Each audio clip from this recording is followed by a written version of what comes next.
18-year-old black man was falsely framed by the police and simply shocked everyone in court when he showed his FBI badge. Imagine being approached out of nowhere on the street, handcuffed in a humiliating way, accused of a crime you don't even know what it is, all while you just wanted to go home after a tiring day of studying. That's right. So stay until the end, because this is an amazing story that you won't believe. It was one of those muggy New Orleans nights where the air feels too heavy to even breathe. The streets, still wet from a recent drizzle, glowed under the yellow light of old streetlights, creating imperfect mirrors on the cracked asphalt. A lazy wind carried plastic bags and dry leaves through dark corners, while the distant sounds of horns and conversations blended into a constant hum, as if the city was whispering ancient secrets. The clock showed almost 10 p.m., and in the middle of this almost cinematic atmosphere, Isaac Carter walked, 18 years old, black, a thin but firm body, with the posture of someone carrying not only books, but also dreams too big to fit into a worn-out backpack. He wore his college sweatshirt with the hood down, like someone who was proud of his own history, even though he knew that in that part of the city, pride was often interpreted as defiance. In his ears, the smooth beat of classic jazz filled his tired mind. Each note was mixed with the thoughts that simmered about that week's tests, the late work, the goals set so carefully. He didn't want any fuss. I didn't want any trouble. I just wanted to get home. A hot bath, a simple dish of food made by grandmother, maybe even a few minutes of video games before bed. But that night, that night, the city had other plans. A sudden movement on the other side of the street caught his attention. Shadows moving where they shouldn't be. Sirens beginning to echo in the distance. At first faint, then closer and closer. And for a brief moment, Isaac felt that primal instinct of alert creep up his spine. The kind of feeling we learn to respect when we grow up where he grew up. He quickened his pace. He looked over his shoulder. No big deal, he thought. Just paranoia. What he didn't know. It's just that on that same corner where his footsteps echoed, an entire story was about to change course. And what would start as a brutal injustice could end up revealing a power that no one there would have ever imagined. And maybe that wasn't the only secret Isaac carried in that old backpack. Suddenly, the sharp crack of tires screeching around the corner ripped through the sultry silence of the night like a blade. 2 police cars sped up, cutting down the street like sharks out for blood. The red and blue lights flashed frantically, casting distorted shadows against the old buildings and the puddles of water on the ground, as if the city itself had gone on alert. "Hey, you there! Hands up!" shouted one of the police officers, his voice full of cold authority, pointing directly at Isaac. The young man, taken by surprise, froze. For a second, he thought they were talking to someone else. A second later, he realized he had no such luck. Confused, scared, his heart pounding like a furious drum inside his chest, Isaac slowly raised his hands, palms open in a universal gesture of surrender. But there was no time for dialogue. In a few moments, rough and hard arms pushed him violently against the damp asphalt. His face brushed the cold, dirty floor. Heavy knees pressed into his back, immobilizing him as if he were a dangerous, wanted criminal. Without a single word of explanation, the metal handcuffs bit her wrists hard. Each crack of metal echoed louder than the sirens. The accusations spat out almost automatically. Armed robbery suspect. Based on what? In skin color, in the student backpack. At nighttime.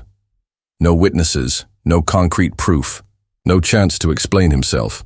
Just the old, tired, and still deadly prejudice. Now dressed in uniform and armed with authority. Isaac could barely understand what was happening, but deep down, he knew. That night wouldn't be resolved with a simple apology. No. That brutal encounter was just the first move of a much bigger game, where their every mistake, every abuse, every hasty decision would be charged with interest, and Isaac, silently, began to prepare his next move. Still on the ground, Isaac felt the roughness of the asphalt scratch his skin with each sudden movement the police officers made. The strong smell of gasoline, sweat, and burnt metal mixed with the bitter taste of injustice rising in the throat. His breathing was rapid, uneven, but his eyes remained open, attentive, absorbing every face, every word spat at him, every detail he could use later. "What's your name?" growls one of the police officers while the other starts rummaging through his backpack without permission, scattering books, notebooks, and papers across the wet floor. Isaac responds in a loud voice, "Isaac Carter." The police officer laughs contemptuously, as if the name had no weight, as if Isaac were just another number in the system. "Isaac, huh? Go explain in court, smart guy." Without even reading his rights, they throw him into the back seat of the police car, with his hands still handcuffed behind his back, in an uncomfortable position that begins to cut off his circulation. The car takes off, the red lights spinning mercilessly in your face. As the city blurred past the dirty windows, Isaac knew. Any wrong word could now be used against him, but he also knew something else. Something that no one in that car, in that police station, or even in that court was prepared to face. Isaac closed his eyes and, in silence, began to count the minutes, because every second that passed was one step closer to the truth coming to light.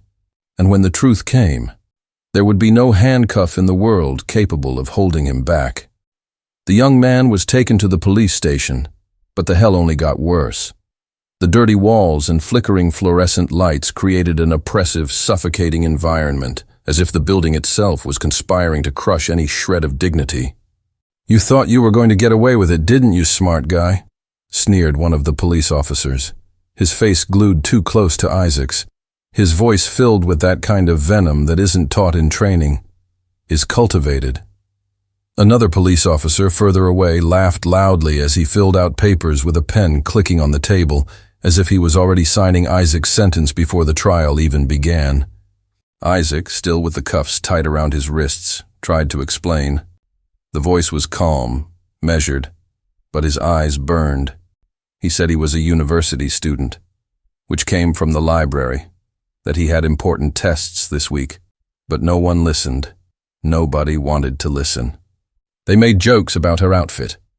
They mocked his torn backpack, his worn-out sneakers, his poor student look. They ignored his requests, repeated, polite, to call his family.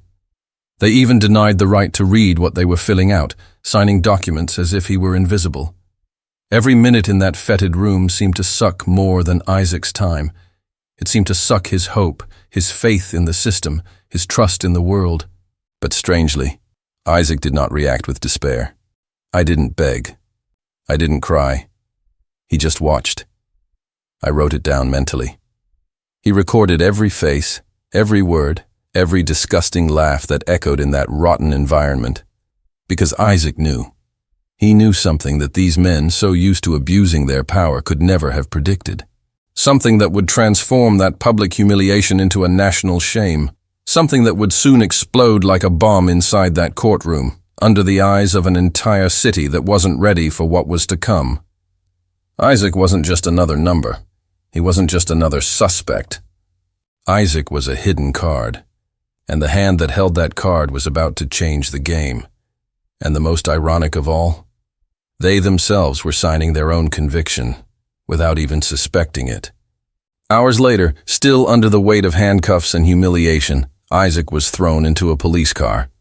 The engine roared loudly, vibrating beneath his feet, but what Isaac heard was silence. The silence of those who know that the worst battle is not physical, it's mental. In front of the court, a small crowd was already forming. Curious, reporters, neighbors, everyone is eager to watch another case solved by the police. When Isaac got out of the wagon, looks crossed his body like blades, judgment in his eyes, condemnation in his expressions. To them, he was already guilty, even before the first word is spoken. Walking handcuffed through the cold hallway, lit by impersonal white lights, Isaac held his head high. Each step echoed like a silent warning. They don't know who they are dealing with. In the main hall, the judge was adjusting his robe. The lawyers whispered among themselves, already preparing accusations. The prosecutor smiled sideways, as if this hearing was just another formality. And, in the middle of it all, Isaac. calm, silent, keeping the kind of secret that could change the fate of an entire city. Because what no one knew, not the police, not the judge, not the prosecutor himself, was that Isaac Carter was not alone. He carried with him something that none of them could take down with jokes, handcuffs, or prejudice. Something that, in a matter of minutes, would make that whole room stand up in shock. But the real question is, are they ready for what Isaac will reveal? Or better yet, you are. When the judge asked Isaac to speak, a heavy silence fell over the courtroom. Isaac stood up slowly. His handcuffed wrists throbbed with pain, but he showed no weakness. He took a deep breath. He smelled mold, old wood, and human tension hanging in the air.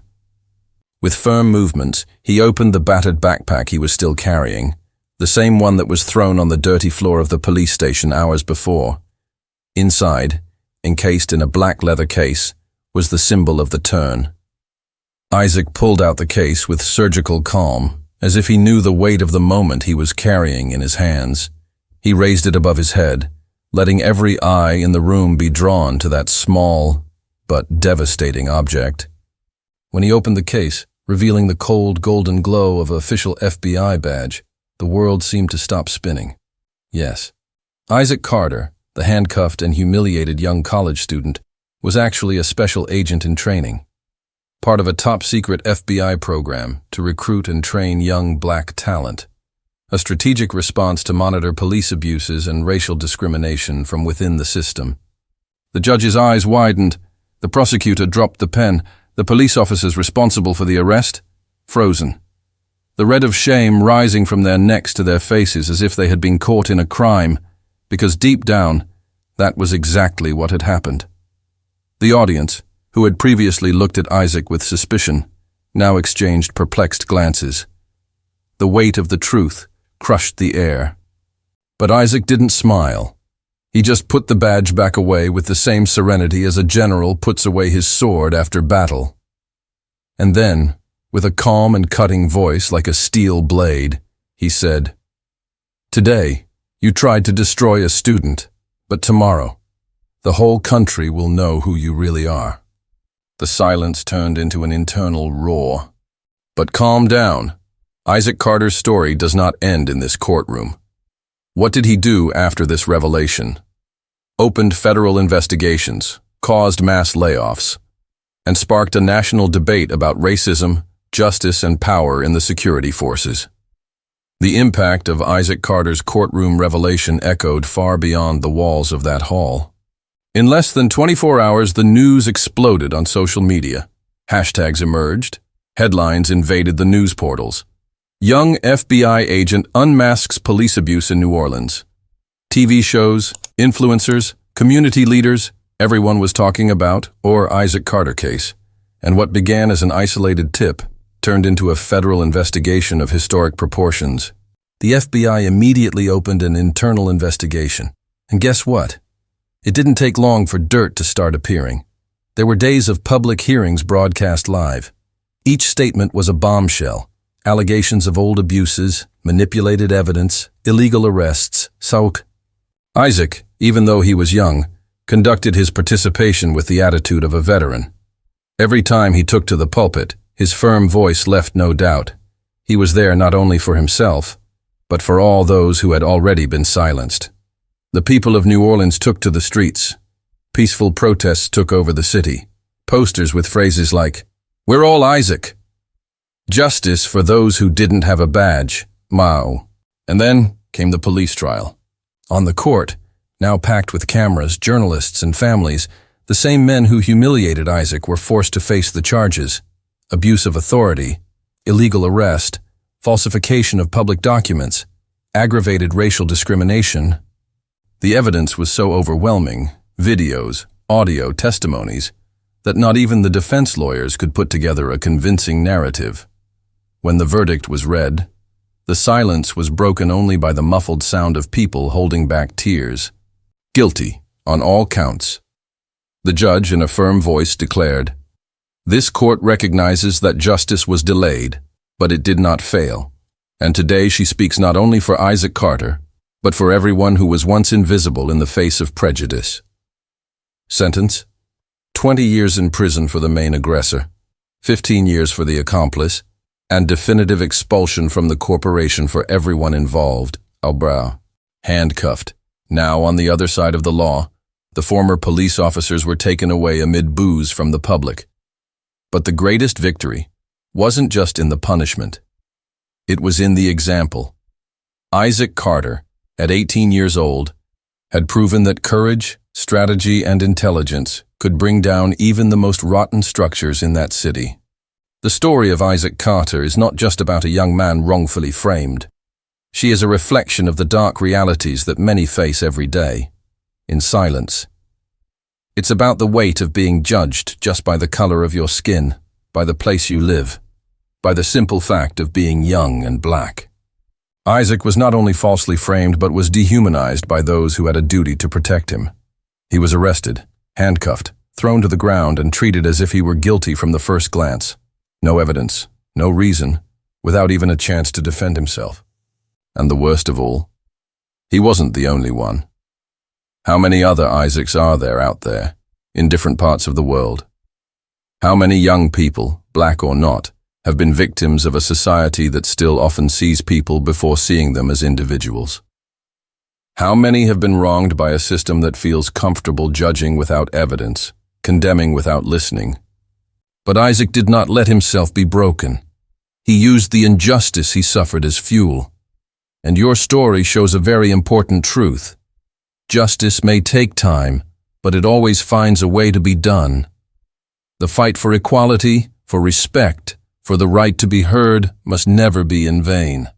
Now, I want to know, have you ever heard or experienced a story similar to Isaac's?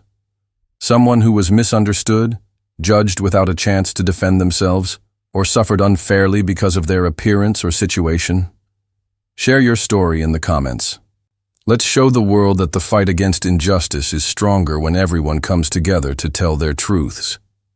Your story could be the strength someone needs to find the courage to fight too.